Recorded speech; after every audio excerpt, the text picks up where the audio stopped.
on a very serious note, I do want to ask you, I mean, not playing against Division I talent realistically in high school, was there a moment when you got here, whether it was practice or maybe your first game action, where you remember thinking to yourself, honey, we're not in the coal region anymore? Yeah, no, I had a few moments like that. I think at practice, the first, welcome to college football was Mike Mennett when he was here. We're doing one-on-one pass rush, just an indie drill during practice, and he was a center. So it was one-on-one, first time I went against him, and it was the first time I felt like man strength. Yeah. And I remember Coach Pryor was here at the time. He goes, damn.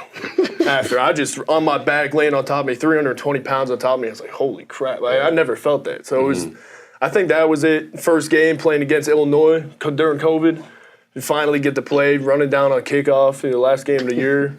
Tight end out of nowhere smokes me. I'm running in the air. I get hit, I'm still running in the air. So I had a few moments, I hate to say it, but even now, going on year 4, I still have moments. Yeah. I think every athlete, especially at this level, you're playing against guys that are dudes. You're going to be beat sometimes. And I never got beat really in high school. And then when I did, it was rare. You know what I mean? You can kind of push it off on something else, it's slip. Yeah. College football now, especially at this level, it's displayed for everyone to see, which could be challenging in its own way. You got fans chirping at you and stuff like that, but it also kind of humbles you. So it just kind of pushes you to work harder. So yeah, I've had a few moments. So I mean, you bring up some fair points though. First of all, every college athlete, whether or not the public realizes or sees it or not, catches every one of them. Every single one of them is getting beat on snaps, and if you're not watching film, you can miss that.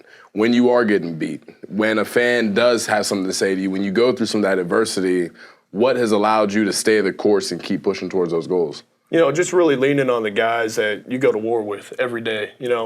There's going to be times you're down on yourself or you miss a play or you're having a rough patch of practices and camp gets hard or winter workouts get hard. And just kind of having guys that are going through the same thing as you and have a proper understanding of what's actually going on. And just really focusing on them and yourself and trying to block out the noise and, just finding ways to get better. I think if you make it about yourself, make it about the team, and just focus on that, you'll be in a good spot. And that's a humble point you bring up. When you were talking about you still have moments, some welcome to college football moments and everything like that going on year 4. I mean, it's an intricate world we live in. You make a mistake on TV, you got people tweeting about it, calling you names, everything like that. Imagine if we took our talent to someone's job and you didn't turn in your paperwork on time. Yeah. Now we're tweeting at you. Look at John again. How are you personally dealing with social media, people tweeting at you? Yeah.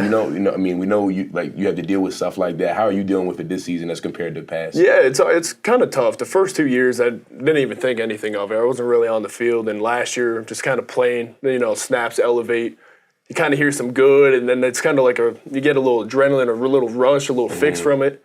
And you're like, man, I kind of want to see more people talk about all the good things going on that I'm doing. And then the moment you start seeing some bad, it's like, man, does everybody think this? And then you start questioning yourself. And then it compiles. And then it starts affecting you on the field. And you start playing worse. So something I did, especially this year, I just got rid of Twitter, completely. I haven't had Twitter this whole season because I always saw myself looking at the good things, but also seeing the bad things, and I was just going up and down too much, and I was kind of losing focus. So, everybody handles it differently, but I think social media, especially today, it's hard to ignore, and really the only way to ignore it is if you get rid of it. Yeah, no, I agree. Yeah. Jerry, have you ever dealt with any of that? No, I really never had to deal with Twitter. I know y'all know I was a Twitter monster back in high school, but I put that in my past because that was young Jerry talking. Oh yeah, we're talking to old Gerald now. He's talking to the more mature Jerry right now. And there's no more give me the 8K followers, Jerry. that was out of pocket. You secure the 8K followers, you're good I now. might have to go back and see that. I used to post some crazy stuff on Twitter, bro. I look back on it, I'm like, yo, what was I doing? When you're young, you never think about that stuff. I'll just pull up a clip of I need a screen recording of some of the old tweets. Oh, they're definitely there. They're definitely there. You can find them. Still there. I didn't have, obviously I wasn't playing, but I didn't have fans tweeting at me very often. There was one group of fans though, at least once every couple months, that would remind me that they were pissed at me. And the Cincinnati Bearcat fans who were mad that I came to Penn State and not Cincinnati, by year 2 or 3 would watch the Penn State games and peep that I wasn't in the game. It was to start tweeting at me like, Aeneas Hawkins, you bum. You should have came to Cincy. But whatever, man. But honestly, it doesn't even have to be directed to you. You know what I mean? Right. I always called it rat poison. I know Coach Franklin, I think, said that before. My high school coach actually started me on it. About the newspapers. The newspaper is big in my area now. Yeah. Like every Friday, Friday night still read football. newspapers. Oh my God. So was the milkman, in case you guys were wondering. Yeah. No, but like if you see other people succeed or other people lose and people getting drafted and guys leaving and people that you're roomed with, like I was with PJ. I was with you too. Yep. And PJ's like playing, he's in the league now, and like all these guys and people in my class left and transferred. There's a lot going on. So you just really got to find a way to focus on yourself. Yeah. It doesn't have to be people like attacking you. Yep. It could really be you attacking you. You know what I mean? If you allow things to kind of, get inside you. So. And most of us, most of us are our toughest critics, right? Most of us are our toughest critics, right? Yeah. So when we see other people looking at our situations and making statements about stuff that we didn't even notice in our game, like criticizing stuff that probably isn't even really a flaw or anything, but they're like my big thing. I remember Elson was with me when we were freshmen, like mid-year freshmen. I forget what source it was, like probably like Blue Shoes Diary or Black Shoes Diary or something like that. It was like there's a bunch rating how each freshman will do in their like Penn State career, and it was like starter, NFL.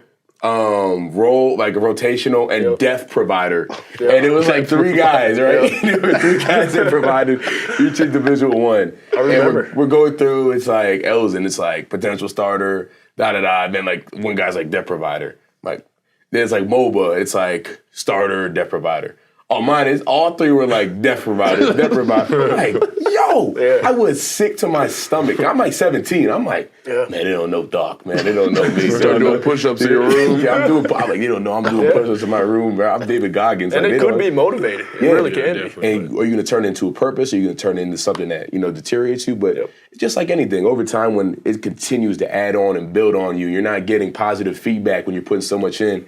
It starts to take a toll, not on your physical health, but mainly your mental health and like how you're preparing, who are you, how are you feeling about yourself and everything like that. So I think, and it'd be the most random stuff seeing out there too. I don't even be looking for it. I used to, after the games, I'd be like, looking myself up, like, yo, I wonder if anyone, I think everybody's been there. Yeah, you got, bro, on Twitter. I feel like that's a big thing in like just college ball anyway. Like a lot of players can, like their confidence is ruined from the social media, just even like from them being so hard on themselves. Like me personally, I'm hard on myself, so I definitely understand like where El's coming from or where other college athletes coming from. Like it kind of get hard for you to be like, man, it's like what I'm doing.